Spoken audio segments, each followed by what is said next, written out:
Gihunong ang Kapitolyo Probinsyal sa pagpaabot og tabang sa mga kalungsuran nga apektado sa coronavirus disease pandemic. Gumikan kay lakip ang lungsod sa Binuangan ug Salay nga adunay nagpositibo ug kinahanglan ang focused containment. Diha gilayon nga mitunol ang Provincial Social Welfare and Development Office og hinabang niadtong adlong Biyernes, Enero 22, 2021.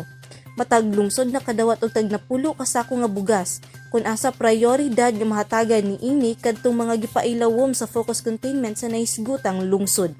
Sa lungsod sa Salay, personal nga midawat niini si Mayor Angelo G. Capistrano Jr., samtang si Mr. Jess Jomar Caingles kinsa Municipal Social Welfare and Development Officer ang midawat sa lungsod sa Binuangan.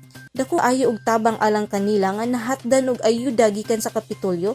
Hinungdan ilang gipaabot ilang dako nga pasalamat ngadto kang Gobernador Bambi Imano ug sa buhatan sa PSWDO tungod kay wala sila pasagdi sa pagsagubang sa pandemya. Nagpasalig sab ang maong lungsod nga dublihon ang paningkamot labi na ang pagsunod sa mga health and safety protocols aron dili na motakod pa ang virus.